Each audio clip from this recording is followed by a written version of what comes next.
Hi everybody and welcome back to Lost Genre Reddit Stories. Okay, yesterday's sound was pretty good, so I guess my travels are almost done. So now I'll let you guess where I'm recording from and we can just get to the story. This post is from the subreddit Relationships and it's by user Deleted. Me, female 23, with my boyfriend, male 24 of 1 year. Don't know what to do after an unsettling heart-to-heart. I'm so deeply in love with my boyfriend and we're best friends. He makes me happy. However, no relationship is perfect and we had a chat last night, but the outcome has changed the way I see him. I mentioned to him sometimes that he can be cold and keep his distance from me sometimes, and it hurts me when he does that because he's usually loving and kind to me. I also feel like we don't spend enough time together and we don't have enough sex. We had a calm discussion about this before and to his credit, he's working on it. If he sometimes slips back into being cold, I have to remind him and he makes the effort to not be like that. However, I felt bad for always having to be the one initiating conversations about our relationship. So I asked him if there was anything I could work on to make him happier. I have so many annoying habits and character faults I will happily own up to. I'm messy and disorganized and tend to get stressed quite easily over nothing and many more faults. But instead of these, he said that the thing about me that bothered him the most was when I acted too in love with him. Sometimes I feel love drunk with him. I can't stop smiling and hugging him and just generally feel like I could skip down the street. I feel high on love. It doesn't happen often, but it happens sometimes when I'm with him. He said he found this really annoying and that he can't relate to me when I'm in this mood. This really hurt me because it's a positive emotion I feel about him and my expression of love annoys him. He also criticized that I have plans to move to Europe in a year's time and he voluntarily said he'd love to go with me. I never in any way pressured or even asked him to go. I merely said that having him in my life and with me as long as we're happy together would be amazing, and he's now criticizing me for saying sometimes in conversation, it would be so fun to do X and Y when we live there. He also talks about our relationship with his mom and sister, which I don't mind, family is important, but when they said I was crazy for planning so far ahead, as if I had detailed and concrete plans to move with him, he agreed with them and then threw it back in my face out of nowhere when he'd been excited about the potential move before that. In my mind, the move has always been just something nice to look forward to while I finish my masters and something I will plan closer to the time, whether he's with me or not. He also frequently compares our relationship to his older sister's disaster of a relationship that was too intense and they planned things too much. This made me angry and I said it was insulting to us to compare us to two entirely different people. He also said that my clinging to him in public is annoying and is evidence of my insecurity. This hurt a lot because when I hug and kiss him in public, it's my way of expressing my love for him. And when I'm feeling insecure, I wouldn't have the confidence to be all over him in public. He also doesn't have an issue with public displays of affection, as he constantly kisses me and touches me in public. He also made other valid points about me, like that I'm jealous, I am, but the reason is that I'm insecure in our relationship. As previous to this conversation, he's thought about dumping me and told me about it. An example of this is that recently I was under a lot of pressure in college to pass my finals and I was relying on him a lot for support. He told me after that he thought about dumping me because it was too hard for him to support me and he missed the good times. However, his lovely dad, who's always been my favorite of his family, recently got seriously sick. I haven't thought twice about supporting my boyfriend through it. He was calling me up to 3 times a day, seriously upset, and I was there for him and talked him through it. He came to my house broken and upset, and I was there for him. I didn't even have to think about it. Things like that come naturally when you love someone. In light of everything he said to me, I suggested that we break up. His issues with me are way too serious, and I feel I deserve better than someone who thinks of me like that. However, he insisted that he deeply loves me and that he needs me at this time in his life with his dad being sick. What should I do? Am I being irrational? I'm so confused. I don't want the breakup at all. I really think he's an amazing person. And I believe that deep down, he does love me. Well, OP, I gotta say, I don't know why you would sometimes get high on love when it sounds like this guy doesn't really love you. I mean, he stated that he's wanted to dump you a couple of times, but kind of keeps you around for emotional support. Now, maybe he did support you in your finals, and that's really cool of him, but the fact that he wants to end it, but right now needs you because his dad is sick, that's just weird. I mean, this guy probably is gonna dump you as soon as he doesn't need you anymore, or as soon as he's strong again. I think it's nice that you want to help him. You clearly really like his dad, but this is not a healthy thing for you. And you should also work a little bit on your own issues, which you acknowledge you have, your insecurities and your jealousy. Because the messy thing, well, that's just a character trait that you can try to keep in check. And also, I don't really like it when people talk about their partners to their parents or complain about their partners to their parents. In a healthy relationship, that shouldn't happen. In an abusive relationship, sure, you try to raise flags if you're not isolated. But again, a healthy relationship, you don't complain about your partner to your parents. If you have an issue with your partner, you talk to your partner. So, OP, in my opinion, I think you guys should call it quits and move on. I'm sure he's got more people that he can rely on regarding his dad's sickness than you. And what do you guys think about this whole situation? What would you do if you were in OP's shoes? Let me know in the comment section. And now let's move on to the community comments to see what they said. Normal people don't suggest to their significant other that they'd like to dump them on multiple occasions. I cut your losses, OP. You don't owe him since he's going through a hard time at the moment, especially since it's likely he'll probably end it once he no longer needs whatever this support is you're giving him.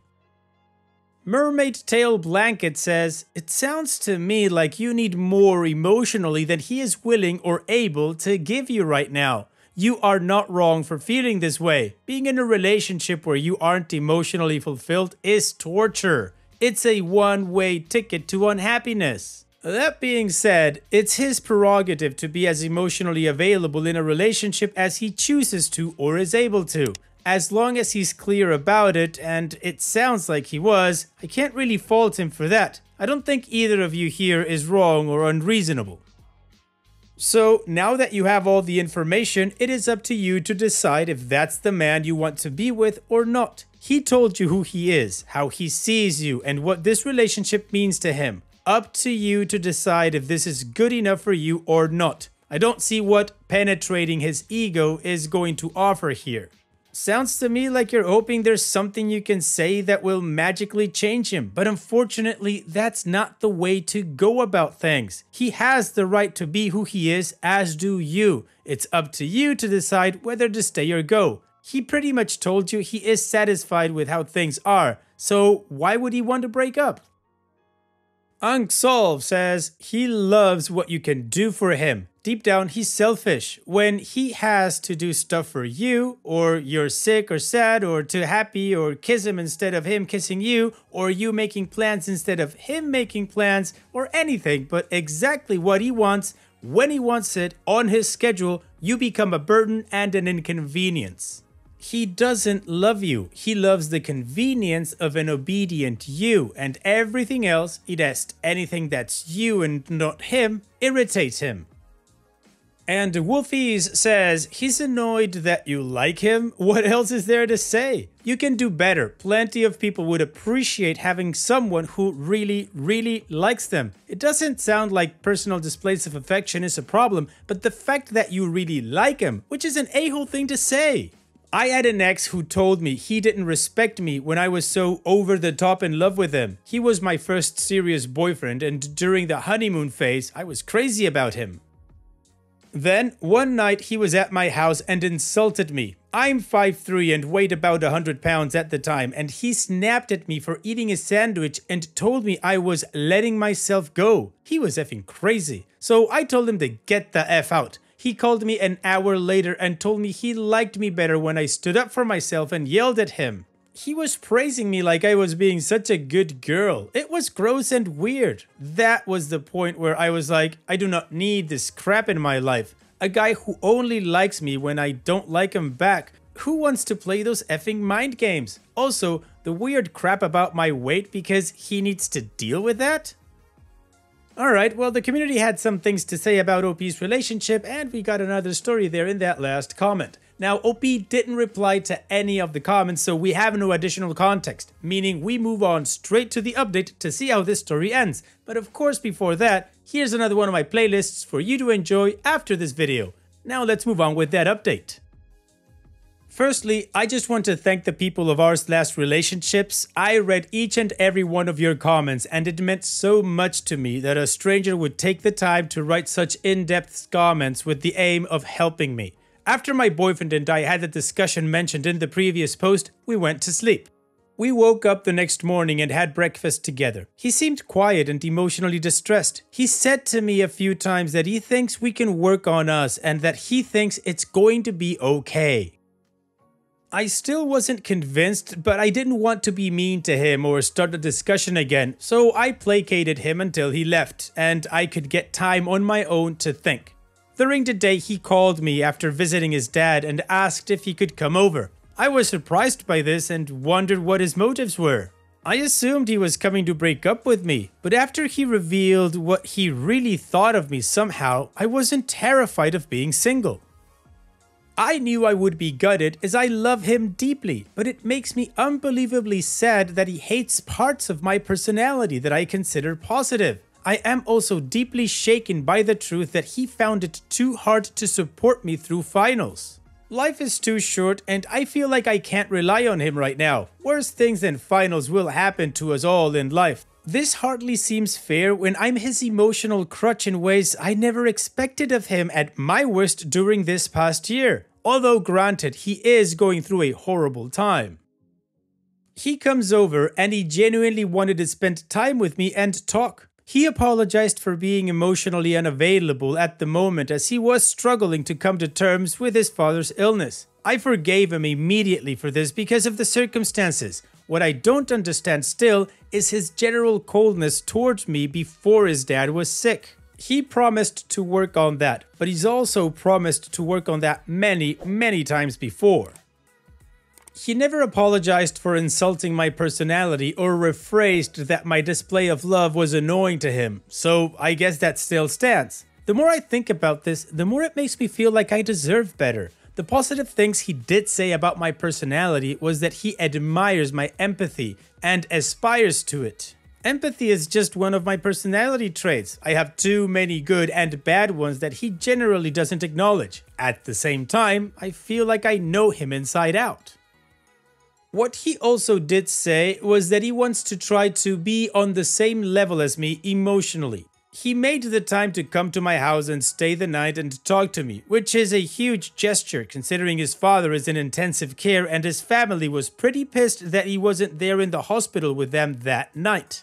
This action has me confused. He chose me over his family, which says a lot at this time. It's something I didn't and would never ask him to do. Our conversation obviously had him pretty freaked out. He was shaking from emotion. In hindsight, I don't know if this could be because he doesn't want to lose me out of genuine love or he doesn't want to lose me because he needs what I can give him. I'm feeling pretty numb about the relationship for the first time. The thought of a future where I have to hold back my true feelings or filter them so he can handle them makes me feel like I'm drowning. It goes against my personality and my nature, and I understand that his being different from me doesn't make him wrong, but his general lack of consideration and feelings for me is terrifying to me when I feel so much for him. Also, I've noticed that my complaint that we don't have enough sex seems to have really affected him, as he has tried to initiate sex with the goal of pleasing me more than he ever has on the last day. He usually just satisfies himself. We'll see how long this new approach lasts. Sadly, we were woken up this morning to a call from his mom saying that his dad was definitely going to pass away soon and that he needed to go to the hospital immediately. I'm devastated to hear this after his father is a lovely, quiet and kind man who has always treated me with such warmth. My boyfriend is really cut up right now, and I know I couldn't live with myself if I abandoned him during the worst time of his life. However, I can't help but feel hurt, betrayed, and angry to know what he really thinks of me at my most scared and vulnerable, and at my happiest and most fun. I annoy him both ways. I am now sure that I will break up with him, but I will support him through the death of his father first. I'm not going to be a martyr by doing this. I know what I'm doing. I will be his best friend through this. Not because he deserves it, but just because it breaks my heart to see anyone go through this. I want to support and care for him because I still love him, but I've given up all hope of the type of relationship I want with him now. I want someone who's excited that I'm excited about them, or at the very least, finds my excitement endearing. Someone who doesn't mind that I love them so much that I can't stop smiling and looking at them and being affectionate. I want someone who likes my personality. Meanwhile, I'm working on myself. I'm getting my life in order. I will continue to plan my move to Europe without him. I will continue to meet up with my friends and have fun. My life will go on. Coming to terms with ending this relationship will be hard. I do know that he loves me in his own weird way, but I can't see past the way he sees me. Our relationship is dead in my mind. I know to some of you it will seem crazy that I'm not dumping him immediately. I just can't turn my back on him. I don't know when I will end it, but I will know when it feels right. Willoughby, you've officially checked out and will stay in the relationship with him to support him as his best friend. I find that admirable. Not many people would do that. I'm not sure if I would do that because, well, I'm not that great of a person. Just make sure that you identify that moment when you need to step out before it becomes too taxing on you. So on that point, I'm going to say here's wishing you the best in the future, Opie, and hopefully you have fun in Europe. Take care and thank you for sharing. Now, I definitely need a mood booster post, so if you do too, stick with me and let's move on with that. This post is from the subreddit Malicious Compliance, and it's by user Sad Puppy Eyes. I see your malicious compliance on me, so I will do one of my own on you. A while ago, I was in charge of training for a large organization. I mostly did the organizing. For a fictitious example, I might coordinate the Dean of Medicine at Yale to come in and give a speech to 200 employees. Our usual location was a large auditorium or classroom, complete with a podium and computer. The aforementioned dean might show up with a PowerPoint that he needs to run, etc. So I had my two admin assistants show up at 7:45 a.m. each morning to make sure whatever the room was running for, whatever speaker lecturer was there as the usual start time was 0800. Sometimes, as it was bound to happen, computer issues arose. Not too often, maybe once or twice a month tops. Maybe the dean couldn't pull up his PowerPoint, so we'd call our IT guy, Gary, who was 2 offices away, and he'd come and fix the problem.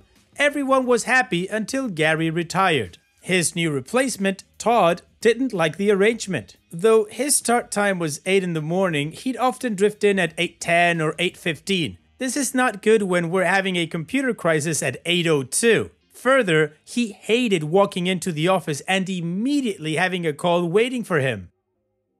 He wanted to have his coffee, read his email, and ease his way into the workday. I can't blame him there. So, Todd decided that he would no longer attend our computer calls. He told me to have my admin assistants troubleshoot the problems, since they were there anyways. He was pretty hardcore about this, until I pulled out the job description of my assistants, and nowhere did it say the computer repair fell under their workload.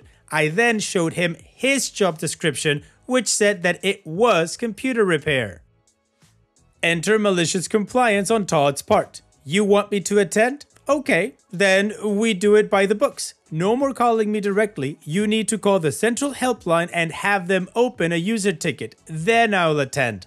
I pointed out the foolishness of this. It's 7:54. I have the Yale Dean of Medicine and he can't work his PowerPoint. I need it fixed now. I can't spend 15 minutes waiting on hold for the next available help desk agent, then 15 minutes explaining the problem to them, and then have them open a ticket to send it to Todd. Then another 20 minutes before Todd opens or responds to the ticket. We can't have 200 people sitting for 45 minutes waiting on Todd. Too bad, he said with a smirk. Those are the rules, or you can just have your admin ladies fix the problem. I tried one last-ditch effort to reason. When the CEO is going to give a speech and the computer shorts out, he doesn't have to wait 45 minutes. So obviously, you can make exceptions. Common sense says this should be one too. Nope, Todd said. The CEO's staff do what's called a preemptive ticket. They submit it ahead of time and have me there on standby in case things do go wrong. Oh, thank you, Todd. I kind of see where this is going. So yes, even he has to do ticket process. Okay, Todd, I see your malicious compliance and raise you one of my own. The next morning, I sat with coffee in hand and waited, smiling in anticipation. Sure enough, my door bursts open with a furious Todd. What the F is this? He snarled, waving a printout. I had submitted preemptive tickets for every day for the next 3 months, requiring Todd to be at my training room at 7:45 every day, just in case there was a computer emergency. Even better, I had contacted his boss's boss and received authorization to change Todd's work schedule due to operational requirements, so he would now be required to work 7 to 3 instead 8 to 4. Or you could just pick up the damn phone when I call you and come over. We agreed that the ticket process would not be necessary and he would show up as needed. Wow, a malicious compliance smackdown. Perfectly executed, OP. Thanks for sharing. And that's it for today's video. Thank you so much for taking the time to watch it. Now, if you've gotten to this point in the video, I assume that you like these stories that I'm reading out. So here are a couple more that you might enjoy. And if you don't have any time to watch another story right now, save it for later. And also, don't forget to hit that subscribe button.